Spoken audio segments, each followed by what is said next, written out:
Sensible y Resistente, el podcast de SEINC, donde nos adentramos en la actualidad de las enfermedades infecciosas y la microbiología clínica. Cada año, más de 500.000 de personas mueren en el mundo a causa de la malaria, una infección para la que tenemos vacuna, tratamiento y diagnóstico rápido. Pero, ¿por qué seguimos perdiendo la batalla contra enfermedades que deberíamos poder controlar? En este episodio hablamos de por qué eso sigue pasando y qué nuevas herramientas están cambiando las reglas del juego. Bienvenidos a Sensible y Resistente.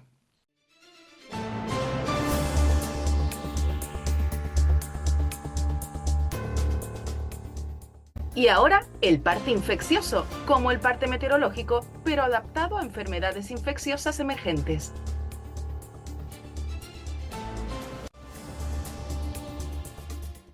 Empezamos con fiebre amarilla. La Organización Panamericana de la Salud acaba de emitir una alerta epidemiológica ante el incremento sostenido de casos en las Américas.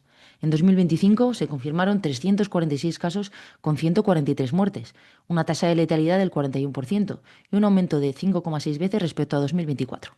Lo que más preocupa no solo es el número, es la geografía. Desde mediados de 2024 los casos aparecen en áreas sin historia previa de transmisión, incluyendo zonas fuera de la región amazónica. En lo que va de este año, 4 países, Colombia, Venezuela, Perú y Bolivia, suman ya 34 casos confirmados y 15 muertes. La mayoría de los casos ocurren en hombres jóvenes con exposición en zonas forestales, en muchos casos sin vacunación previa. Recordemos que una sola dosis de vacuna confiere protección de por vida. Y pasamos a una noticia que puede sonar exótica, pero que merece atención. Honduras ha confirmado su primera muerte humana en 2026 por miasis por gusano barrenador del Nuevo Mundo. El caso, un paciente de 78 años de Tegucigalpa, forma parte de un brote que acumula ya 76 casos humanos en el país en lo que va de año. Pero Honduras no está sola. Todos los países de Centroamérica y México, donde el parásito había sido previamente controlado, han identificado casos en animales y personas, con más de 161.400 casos en animales y más de 1.560 en humanos, registrados a 18 de marzo de 2026. En agosto de 2025 se detectó el primer caso en un viajero de Estados Unidos. Este parásito había sido erradicado de toda Centroamérica y México a principios de los 2000 mediante la técnica del insecto estéril, uno de los programas de control vectorial más exitosos de la historia. Reapareció en 2023 y lleva 3 años expandiéndose hacia el norte. El mecanismo es directo. La mosca deposita huevos en heridas abiertas y las larvas invaden tejido vivo causando destrucción progresiva, necrosis y dolor intenso. No es una infección limitada al ámbito rural. La concentración de casos en Tegucigalpa indica circulación activa en entorno urbano. Y cerramos con una alerta que está evolucionando a tiempo real en Reino Unido. Desde el 13 de marzo, la Agencia de Seguridad Sanitaria Británica investiga un brote de enfermedad meningocócica invasora en el área de Canterbury, en Kent. A 21 de marzo se han notificado 20 casos confirmados y 9 probables, con 2 muertes. 19 de los 20 casos confirmados son serogrupo B. Todos los casos han requerido hospitalización y la mayoría son estudiantes de la Universidad de Kent y de institutos de secundaria de la zona. Al menos 10 casos estuvieron en el mismo local de ocio nocturno entre el 5 y el 7 de marzo. El serogrupo B es relevante porque no está cubierto por la vacuna meningocócica convencional. Existe una vacuna específica frente a MEN-B, pero su uso en adultos jóvenes no está universalizado en todos los países europeos. Seguiremos informando.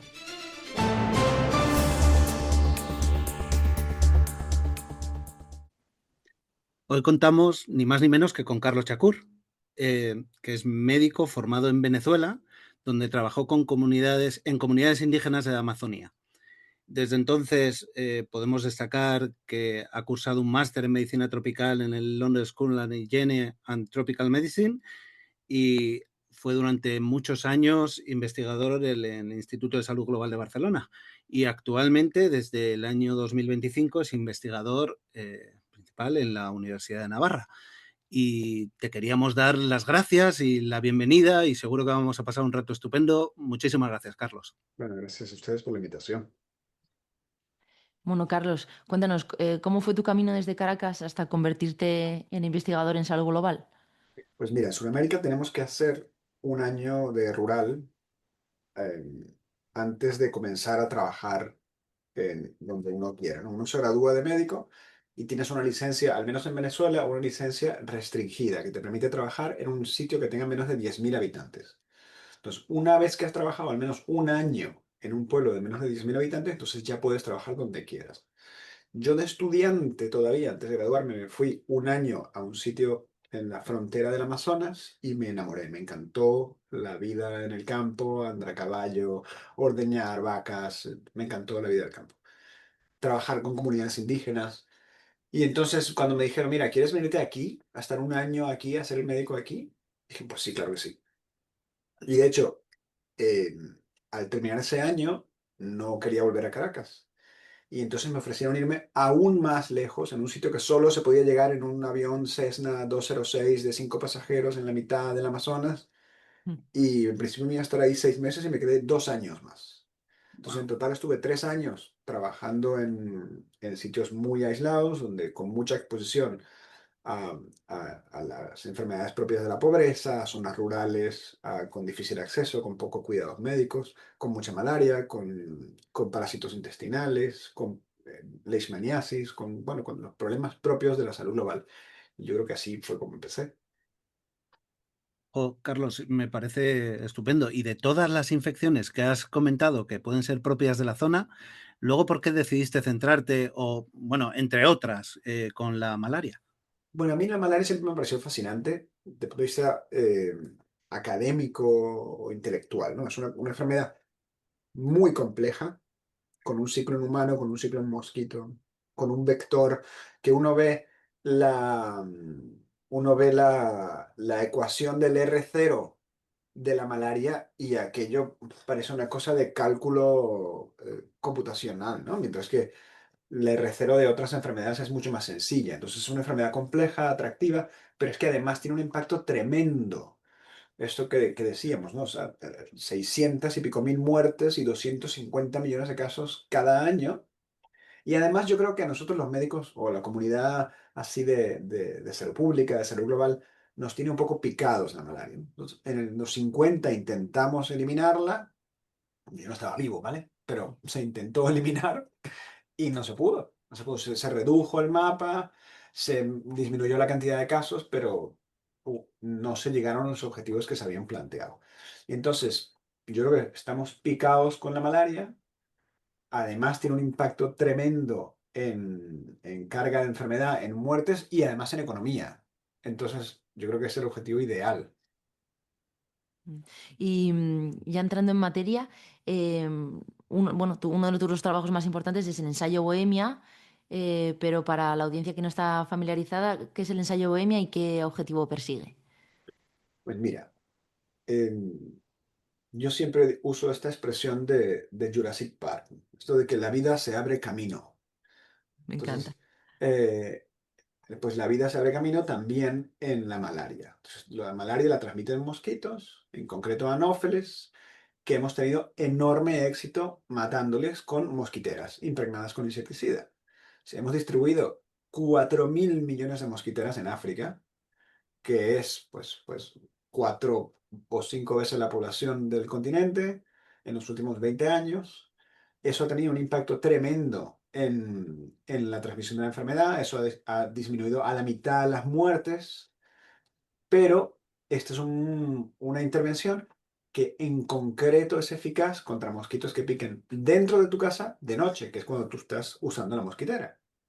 Entonces ahora el mosquito raro que te pica al atardecer o al amanecer o el que te pica fuera de tu casa, ahora tiene una ventaja evolutiva porque te estás cargando a todos sus primos ortodoxos que pican de noche y dentro.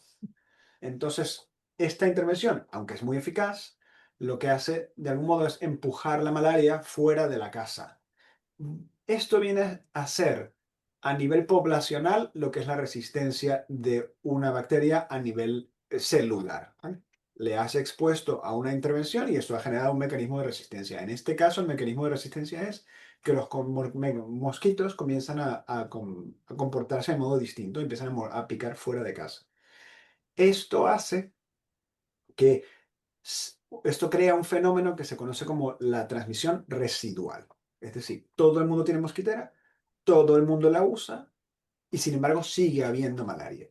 Yo viví en Mozambique unos años y había un distrito donde yo trabajaba donde 70% de la gente tenía mosquitera, 77% de la gente las usaba y el 75% de los niños tenía malaria en cualquier momento. Entonces, eso a pesar de una enorme penetración de esta forma preventiva. Entonces, Todo esto para decir que cualquier intervención que ataje esos mosquitos que te pican fuera o que te pican cuando no estás durmiendo es interesante.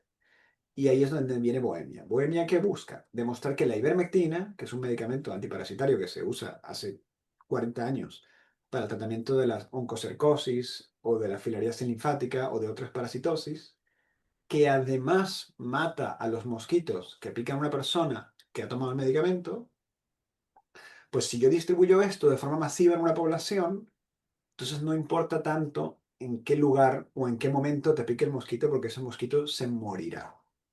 Hay unas salvedades. Y una es que esto no es una herramienta de protección personal. El mosquito te puede picar. Pero si tú tienes niños, los mosquitos que te piquen a ti no van a picar a tus hijos. Y los mosquitos que te piquen a ti no van a picar a tu vecino. Entonces, hay una herramienta, o es una posible herramienta de protección comunitaria, y esa era la pregunta de Bohemia. Entonces, se hicieron 2 macroensayos clínicos y los resultados finales se publicaron el año pasado en el New England Journal of Medicine, demostrando que en una zona en Kenia con 80% de uso de mosquiteros y 80% todas las 80% de los hogares tenían y 80% de las personas los usaban constantemente. Incluso allí logramos disminuir la malaria un 26% encima de eso. Es decir, que esta herramienta es capaz de producir una protección incremental por encima de lo que ya usamos. Aparte de todos los beneficios adicionales de que la ivermectina te va a matar los piojos, la sarna, los parásitos intestinales, los chinches de cama. Carlos, es verdad que son unos resultados sorprendentes. Creo que además del New England, yo he visto por ahí un Lancet que también publicasteis al respecto. Claro, con esos resultados que son la repera, la pregunta es obvia. ¿En qué sentido va a continuar esa implementación en esta serie de áreas? Entonces, aquí la Organización Mundial de la Salud te pide 2 ensayos clínicos independientes con buenos resultados antes de ellos emitir una recomendación de política pública. Nosotros hicimos 2 ensayos. El de Kenia nos fue muy bien. En Mozambique tuvimos un problema enorme y es que fue en el 2022 cuando el ciclón Gombe, que igual suena, Ujú. destruyó parte de la costa de Mozambique. Pues entre las cosas que destruyó, nuestro ensayo clínico. Nos inundó todo el distrito, vino después de la inundación, vino una epidemia de cólera. O sea, trabajar en esas condiciones, pues muy difícil, y entonces ese ensayo no logró alcanzar los objetivos de implementación. No logramos tratar a toda la gente que queríamos tratar, había población que había migrado a otras zonas, había mucho trabajador de campo enfermo con malaria o con cólera. Entonces, ¿qué va a pasar ahora? Nosotros presentamos a la Organización Mundial de la Salud en noviembre de 2024. Ellos reconocen la evidencia robusta que se ha obtenido en Kenia, pero dicen, mira, necesito otro ensayo, porque el de Mozambique lamentablemente no te dio bien. O sea, no es que no te dio, es que falló la implementación. Entonces, ahora tenemos que hacer otro ensayo. Y hay financiadores interesados, me han contactado algunas personas y probablemente sea con una formulación un poco distinta, no una formulación oral, sino una formulación inyectable que dure más tiempo la ivermectina y por lo tanto el impacto sea más prolongado y no haya que repetir la dosis. Nosotros hicimos una dosis mensual durante 3 meses, sino esto sería una sola inyección, como una vacuna de volumen, quiero decir, que duraría toda la época de lluvias. Entonces, Recordemos a los oyentes que el caso es que la ivermectina tiene un efecto sobre los mosquitos que o bien los mata o bien hace que sean poco viables en el tiempo, ¿verdad? dependiendo de la concentración que haya en la sangre en el momento que piquen, o los mata de inmediato, o los mata de forma retardada, o disminuye su capacidad de vuelo y transmisión de malaria, y eventualmente disminuye su fertilidad y su fecundidad. Entonces, hay un abanico de efectos buenos para nosotros, malos para el mosquito, que terminan disminuyendo la transmisión de la malaria. ¿Y qué porcentaje de la población teníais de objetivo que tenía que estar tratada?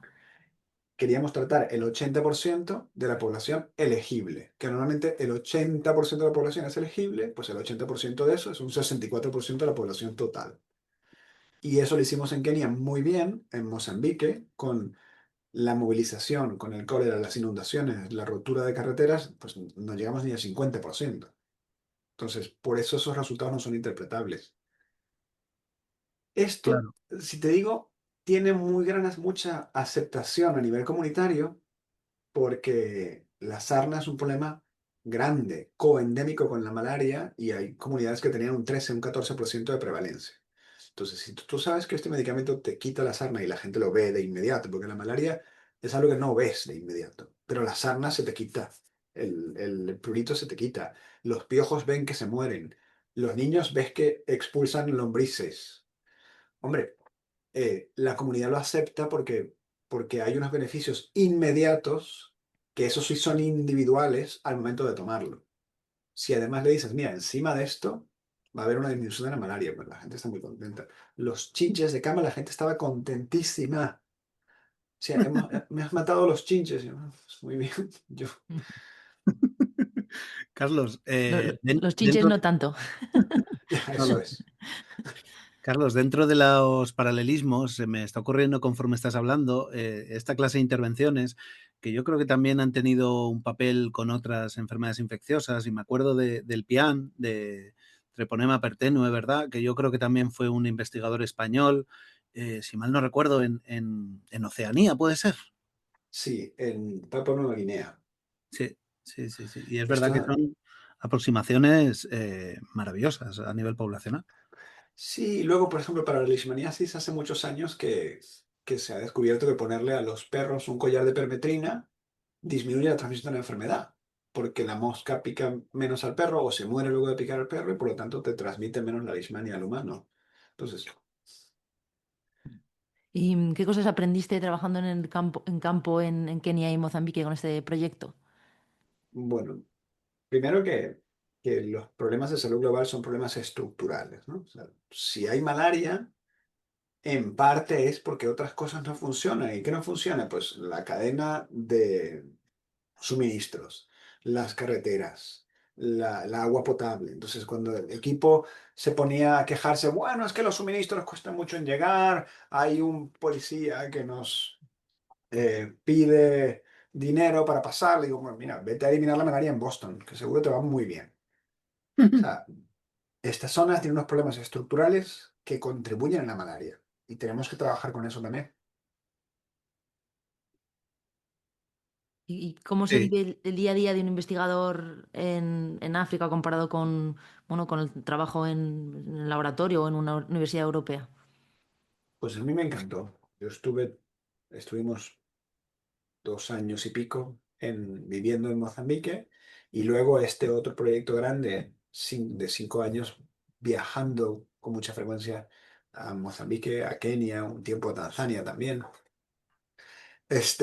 Yo como vengo de Venezuela, pues estoy acostumbrado a muchas cosas, ¿no? A tener cuidado con el agua, a tener cuidado con tal.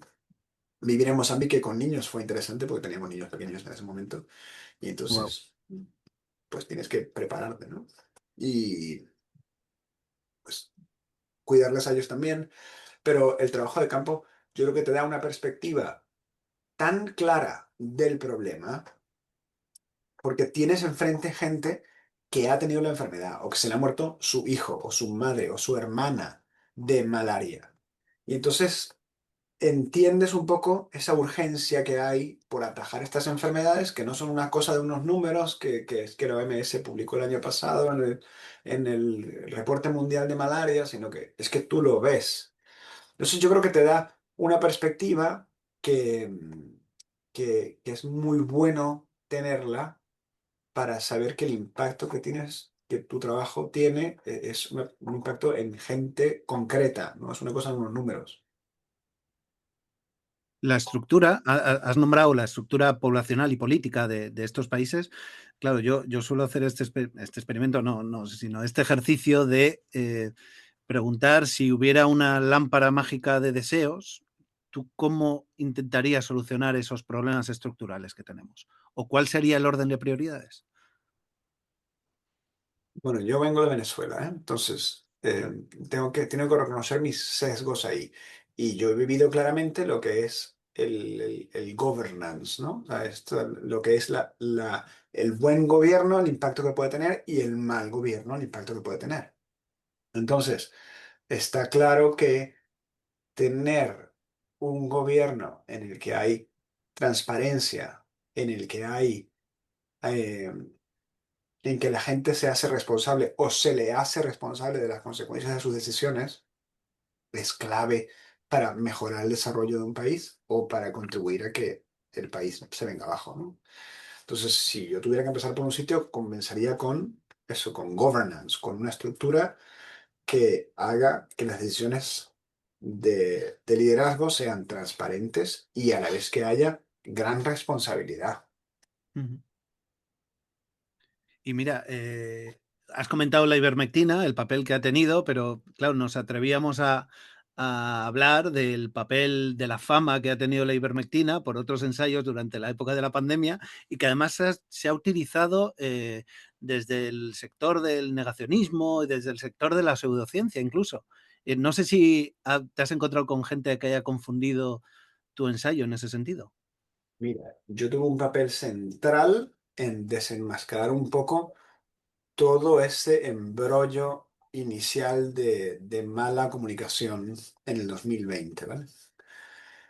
Esto todo nace de un ensayo in vitro hecho en Australia en marzo de 2020, muy temprano en la pandemia, en el que demuestran que la ivermectina mata o disminuye la reproducción del SARS-CoV-2 en unas células. Claro, esto es muy esperanzador, pero tienes que leer bien. Y entonces, entre otras cosas, te das cuenta que han usado 5 micromolar de ivermectina. Y dices, ¿y eso cuánto es? Pues es como un brick de ivermectina, así. Entonces, pues mata el virus, pues sí, pero con unas concentraciones muy altas.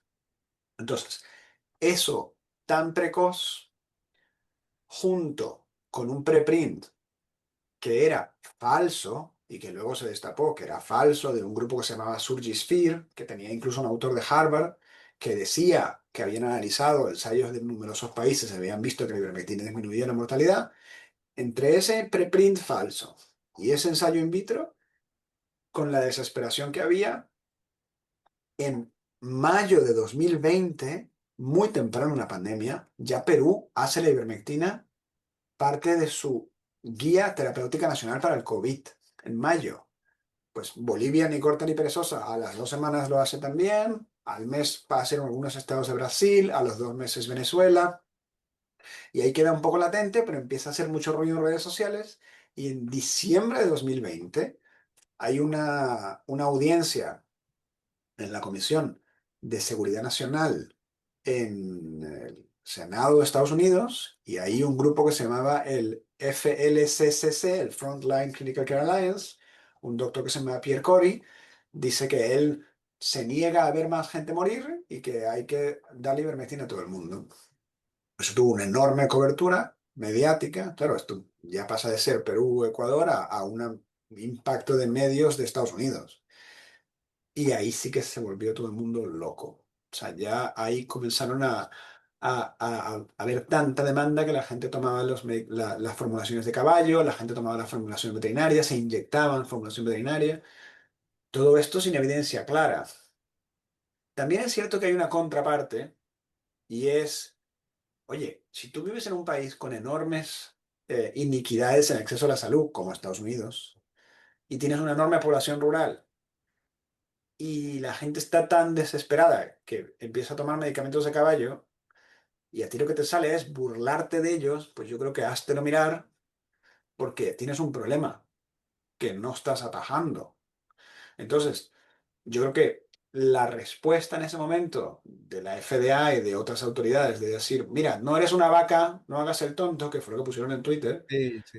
eh, no fue lo más acertado. Eso, oye, mira, tengo una población que se siente tan alienada que es capaz de ir a tomar medicamento de caballo. Oye, ¿qué estoy haciendo yo mal? O sea, hasta lo mirar. Pues eso ha seguido hasta hoy. Hace poco, bueno, año pasado, Mel Gibson salió en el podcast Sí, de, sí. ¿cómo se llama? Este En es el de Joe Rogan, ¿puede ser? Rogan, Sí, diciendo que esto cura el cáncer.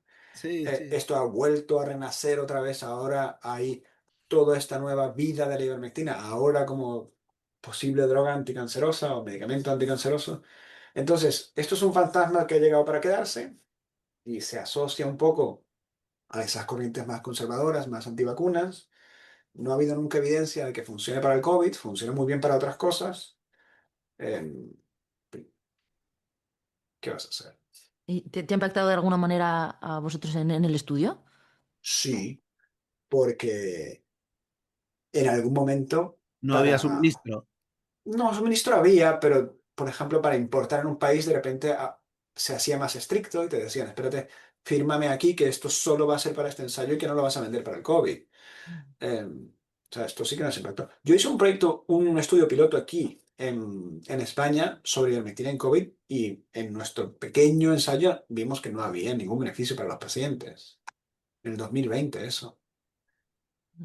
Y hablando de un poco de España y de Europa, ¿es realista hablar de un riesgo de emergencia de malaria autóctona en España o en el sur de Europa en las próximas décadas? Mira, el último sitio en eliminar la malaria en España fue en la región de Valencia. ¿Vale? Todo lo que es el sur de Valencia, esos arrozales, esas zonas más pantanosas, tuvieron malaria, yo creo que hasta los 50, incluso a principios de los 60. Entonces, esto se mejoró con la mejoría de infraestructuras, con acceso al sistema sanitario, con mejoras de las viviendas.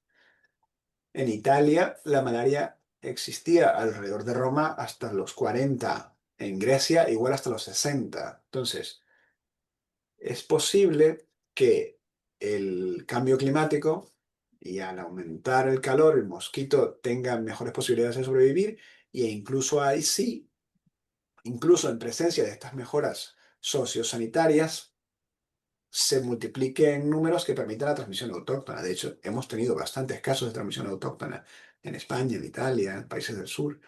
Entonces, yo creo que no es descabellado pensar eso. Claro, esta clase de el cambio, incluso el cambio climático, el que los vectores vayan modificándose, me refiero a su posición. En Canarias estamos siempre con algún pequeño susto de introducción de distintos mosquitos, como ha pasado en Madeira, por ejemplo, y realmente uno no sabe hasta qué punto estas clases de... si se puede parar realmente o simplemente estamos ralentizando el proceso. Yo creo que esto vendrá. Lo que pasa es que la velocidad en que esto ocurre en un país que tiene unas infraestructuras apropiadas y un sistema de vigilancia apropiado, pues es mucho más lento. Pero incluso el año pasado, en Nueva York, hubo varios casos autóctonos, Es ¿eh? verdad.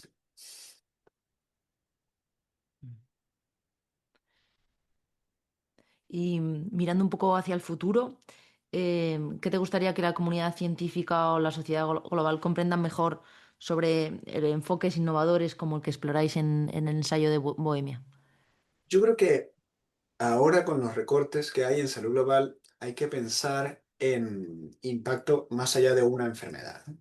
Entonces, si esta es una intervención en el que un medicamento te va a disminuir la malaria, la sarna, los helmintos, los piojos, los chinches, la oncocercosis, la filariasis linfática, entonces estás hablando de aumentar el impacto a través de numerosos programas de una única intervención con una coste-efectividad que se ve multiplicada en cada una de esas personas. Entonces, yo creo que estos recortes que ha habido a nivel global nos hablan de que tenemos que pensar más eh, eh, en numerosas enfermedades a la vez y no solo en una sola cosa. No, yo me dedico a la leishmaniasis, oye, bien, pero ¿qué otras cosas puedes trabajar con tu vacuna o con tu proteína o con tu medida contra el vector? Cuando nuestra querida Esther Calvo explica esta clase de cuestiones en control de la infección, siempre habla de medidas horizontales, que es que cualquier tipo de medida de estas engloba una cantidad de beneficios adicionales, pues lo que dices, en distintas infecciones, y veo bastante similitud al concepto que has comentado, y es verdad que podría ser un approach. Yo creo que ya no nos queda mucho. Sí que te queríamos preguntar, sobre todo, claro, esto no deja de ser una medida adicional a lo que has dicho, a mosquiteras, a las vacunas que van saliendo, a otra serie de aproximaciones que se está haciendo con otros vectores, como la Wolfbachia, ¿no? Para el dengue. ¿Cómo ves el futuro de la malaria en África? ¿O cuánto crees que debería tardar en obtener unos beneficios una población tan grande como aquella? Pues yo soy positivo, o sea, yo soy optimista. Yo creo que el beneficio económico a nivel población es tan grande que el retorno en inversión a nivel macroeconomía justifica claramente la inversión. Incluso una inversión compleja. Si tienes que meter mosquiteras y pulverizadores y cambiar el medicamento y dar una ivermectina y además tratar al ganado vacuno, cada dólar que inviertas en malaria te va a retornar $50. Entonces, yo te reto a buscar fondos de inversión que paguen mejor que eso.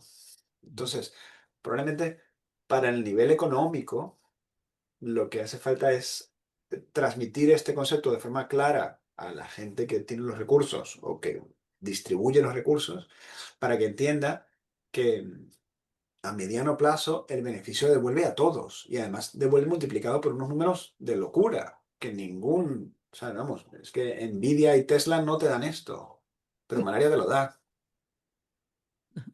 No, no lo has vendido bien, la verdad.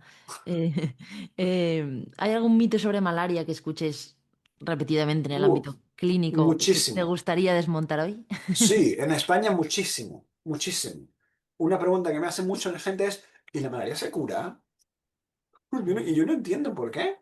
La malaria se cura desde hace décadas que se cura la malaria. Yo creo, fíjate, esto es una pedrada mía, ¿vale? Pero yo creo que hay esta impresión de que como el Plasmodium vivax produce recaídas, si no se trata bien con 14 días de quinina, entonces yo creo que mucho misionero español que había ido a África o a Amazonas volvía con malarias vivax tratadas parcialmente y entonces tenía recaídas. Y yo creo que eso ha generado la impresión de que la malaria no se cura. Pero la malaria se cura y se cura con 3 días de tratamiento si es falciparum, con 15 días de tratamiento si es Vivax y punto. Carlos, te queríamos desear muchísima suerte en el próximo ensayo de Bohemia para poder implementar esta clase de medidas. No sé si ya tenéis decidido si vas a volver a Mozambique o va a ser en algún otro país, pero Eh, yo creo que toda la población mundial queremos que tenga éxito para poder implementar de manera efectiva estas medidas en toda África. Estamos explorando 3 posibilidades, ¿vale? Una es Kenia, otra es Tanzania, otra es Uganda. Hemos tenido algunas llamadas. Estas son cosas largas. Hay que tener primero grandes reuniones, involucrar al programa nacional, saber cómo es el apetito local, entender los costes, entender el partner local, su capacidad que tiene.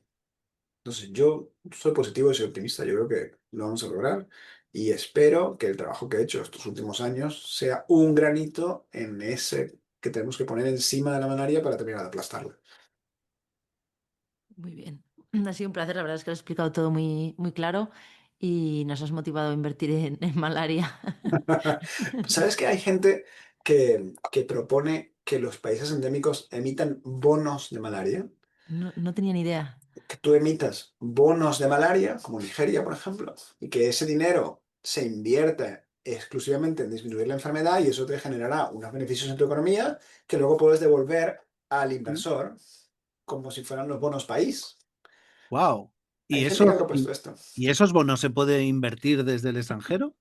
Eso Pues es la mira, raridad. estos son propuestas que se han hecho. Yo no creo que nadie los haya emitido aún, pero desde luego que hay gente que ha hecho una propuesta muy seria sobre esto, ¿eh? Ujú.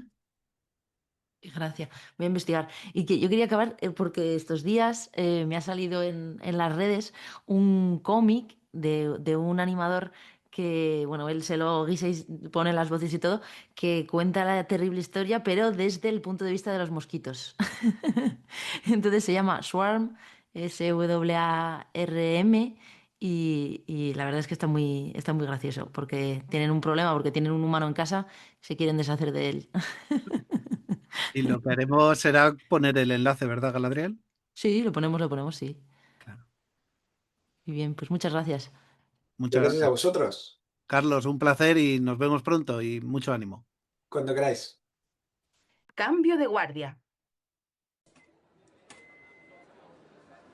Oye, pues esta quesería es nueva, la verdad que no conocía y tienen ahí un par de quesos de Fuerteventura de cabra que yo creo que voy a mirar un poco. Perdón, ¿sabe usted quién es el último en la cola? Pues yo creo que Ah, viene, oye, sí. y tu cara me suena un montón de microbiología. ¿Eres Lina Jimeno? Sí, sí, Del Hospital Virgen del Rocío de Sevilla. sí, ¿Cómo estás? Qué casualidad, no sabía que te gustaban los quesos también. pues sí, mucho. Oye, Ah, Lina, y además es que he visto hace poco que habéis publicado un artículo súper interesante en la revista de la Inc., ¿no? sí, la has leído, ¿no? ¿Te ha gustado? Sí, cuéntame. Pues nada, pues es un estudio que hemos hecho pues un poco bueno, a ver, aquí siempre hemos revisado un poco la calidad de los hemocultivos, ¿no? De la toma de muestras. Y bueno, pues urgencias, el servicio de urgencias, pues teníamos un problema bueno, con ellos no, es que hay mucha presión asistencial, ¿no? En los servicios de urgencias, ya sabéis. Entonces, bueno, un poco por recordar que el rendimiento del hemocultivo, sabéis que depende mucho del volumen de sangre que se obtiene y también pues que de que no haya contaminaciones, que haya una buena extracción de la muestra. Los indicadores de calidad del hemocultivo pues son el porcentaje de hemocultivos contaminados, que debería ser inferior al 3%, los hemocultivos solitarios que sea por debajo del 10%, que no sean más. Nosotros, bueno, esto en todas las guías de manejo de sepsis, pues tienes que, siempre se dice que hay que obtener al menos 2 hemocultivos, ¿no? Mm, Por sistema para obtener un volumen de sangre suficiente, ¿no? Siempre, pues, ¿qué pasa? En pacientes con accesos venosos difíciles o en sitios con alta presión asistencial, pues hay mucho riesgo de que solo se obtenga un hemocultivo, ¿no? ujú. El servicio de urgencias es muy crítico, ¿no? Como todos los servicios de urgencias. En general es el servicio que más hemocultivos pide, ¿no? En nuestro caso era el 25% de los hemocultivos del hospital. Ajá. Y además es delicado porque es el primer servicio con el que contacta el paciente cuando no lleva tratamiento antimicrobiano. La muestra es la mejor en ese momento, ¿no? La Y que la rotación de personal que hay también, ¿verdad? sí, urgencias tiene mucha, sobre todo enfermería, sí, hay mucha rotación y bueno, la toma de hemocultivos tienen que tener un cuidado especial, ¿no? Entonces, nosotros dentro de nuestra auditoría, pues siempre vimos que en urgencias, pues casi el 86% de los homocultivos eran solitarios. Ya Wow. lo habíamos intentado por todos los métodos, que sacaran 2 tomas, pero el problema que tenía mucha presión asistencial y tomar la segunda muestra, pues a veces era complicado, ¿no? También teníamos muchos homocultivos contaminados, un 6,5%, muy por encima de lo que se debería tener, ¿no? De los estándares de calidad. Entonces leímos un artículo sueco del año 2021, que luego vimos que había más, y ellos habían probado que en vez de hacer 2 venopunciones, hacían una sola y con esa única venopunción, pues rellenaban 4 frascos, ¿no? No solo 40 dos. mililitros de la misma. Sí, con la misma venopunción. No, no es Ajá. lo típico de que ahora tomo una muestra por el brazo derecho y luego otro por el brazo izquierdo, con todo el retraso que hay de preparar la piel del paciente para que no se infecte. Entonces, esto, claro, esto siempre tienes que contar con enfermería. Esto es enfermería pura y dura. Entonces fuimos a hablar con ellos, con enfermería de urgencias, y hombre, siempre que simplifiques, pues a ellos les encanta, ¿no? Simplificas para ellos y para el paciente que se ahorra un pinchazo también, ¿no? Ujú. Entonces, bueno, hablamos con ellos, les contábamos cómo estábamos, que estábamos fatal y nada, pues les pareció perfecto y decidimos que el 1 de marzo empezábamos, así, tal cual. Y nada, simplemente esto íbamos evaluando, que lo de publicarlo vino después cuando vimos que había tenido muy buen resultado. Entonces, nosotros calculamos los parámetros de calidad del año 2022 antes de intervenir y luego durante el año siguiente, ¿no? Después de la intervención. Empezamos el 1 de marzo, pues la evaluación empezaría del 1 de abril al 1 de marzo del año siguiente. Sí. Pero aquí teníamos que hacer un seguimiento estrecho. ¿Por qué? Porque si te desviabas mucho... No, te entiendo lo que quieres decir, que realmente es una medida que igual, si no funciona bien, hay que volver para Claro. atrás en un momento dado y hay que evaluarlo constantemente. Claro, yo pensaba, digo, ahora me matan, me echan y ya no vuelvo nunca más. Pero bueno, y nada, la verdad que ya vimos el primer mes que eso iba fenomenal, ¿no? Pero estábamos un poco muy encima, ¿no? Todos los meses les enviábamos cuántos contaminados, cuántos solitarios. Entiendo, Lina, por lo que dices, que cuando hay sospecha de una bacteriemia a través de catéter o de un dispositivo, este método no procedería. Están Hasta- excluidos, igual que claro, las endocarditis. Las endocarditis iban por otro lado y las bacteriemias asociadas a catéter tenemos un tipo de protocolo, un tipo de petición, van por otro lado, vale. que no era este, ¿no? Entonces, bueno, pues fue fenomenal y con seguimiento mensual vimos que el porcentaje de bacteriemias verdaderas se mantenía y todo lo demás iba bien. Pero además quisimos hacer un seguimiento, un segundo periodo en que el seguimiento no era tan estrecho. Un poco para ver si enfermería pues, había adoptado este método, se había introducido bien, estaba aceptado. Era como ya no estar vigilando, como si dijeras, ¿no? Un poco para que Sí. fueran y hacíamos nuestros informes habituales, ¿no? Que esto entra en nuestro hospital, entra dentro del plan de seguridad del paciente, ¿no? Los hemocultivos contaminados. Ujú. Pues la verdad que, Lina, yo por los resultados que he visto, primero me da una envidia brutal, Sí. porque esos porcentajes de contaminados, los nuestros siempre han sido horrorosos, y poder obtener esos resultados o esos porcentajes en urgencias es una maravilla. Pues sí, porque ya los resultados fueron, la verdad, súper buenos. De repente los hemocultivos solitarios era el 86%, cayeron al 7%. O sea, dimos la vuelta a la tortilla. La contaminación se redujo casi la mitad, al 3,5 el primer año y el segundo al 2,5. Era la primera vez que estábamos por debajo del 3%. Las bacteriemias verdaderas se mantuvieron 16-17%, ahí no hubo problema. Aumentar un poco las bacteriemias polimicrobianas fue significativo. Nosotros lo atribuimos a un poco de que había más volumen de sangre, entonces era más sensible, ¿no? El hemocultivo. En Sí, cuanto, pero es que normalmente suele haber menos cantidad de sangre en los hemocultivos que lo que marcan los cánones de esos 10 mililitros. O sea que sí. está estupendo, vamos. Sí, nosotros el primer año, la verdad que por frasco había menos volumen de sangre, pero en general, claro, al tener 4 en vez de 2, pues era más volumen de sangre. En cuanto a las etiologías, pues se mantuvieron igual y los coagulasa negativos, en lo que consideramos bacteriemias verdaderas, cayeron significativamente. O sea, la etiología se mantuvo más o menos parecida, Ujú. pero los coagulasa negativos, que eran el segundo grupo de gérmenes más frecuentes, pasaron al cuarto lugar al final Claro. Con de lo la cual, evaluación. muchas bacteriemias, falsas bacteriemias que Sí, estuvierais hemos dando, pues podríais quitaros, claro. Sí, ¡Jo, qué bien! porque al tener, claro, ahora tienes 4 frascos, no tienes 2 para decidir qué es un contaminante y lo que no, ¿sabes? Claro. Y bueno, esto pues que siempre lo tienes que contar con enfermería. Y bueno, que nosotros pues que es una alternativa muy buena a la extracción múltiple, ¿no? No hemos perdido sensibilidad, pero sin embargo hemos mejorado la calidad, la cantidad de muestras, menos contaminantes y menos hemocultivos solitarios. Lo único, mira, yo aquí perdón, en microbiología tengo muy poco espacio. Y la cosa fue tan gorda que tuvimos que traer otro incubador. Lo cual hace pensar de cómo se estaba haciendo antes, ¿no? De Sí, es hemocultivos que lo habíamos solitarios y probado todo, pero claro, esto es una técnica que simplifica y todo lo que claro, simplifique pues es mejor aceptado, no les das más trabajo, qué que ya bien, Lina. tienen bastante, ¿eh? Oye, Lina, pues de verdad que yo lo voy a plantear en mi servicio porque me parece una aproximación estupenda. A ver cómo podemos hacerlo. Vale, pues sí, pues si quieres que Ya te veamos contaré. algo. Nada, que te dejo pidiendo porque yo creo que ya te toca a ti. No sé qué queso, el queso azul este también tiene buena pinta. Sí, a mí me gustan así los curados. Pues nos vemos próximamente, Lina, que vaya bien. Vale, perfecto, gracias, ¿eh? Pues muchas gracias por escucharnos hasta el final. Esperamos que os haya gustado y nos vemos el mes que viene.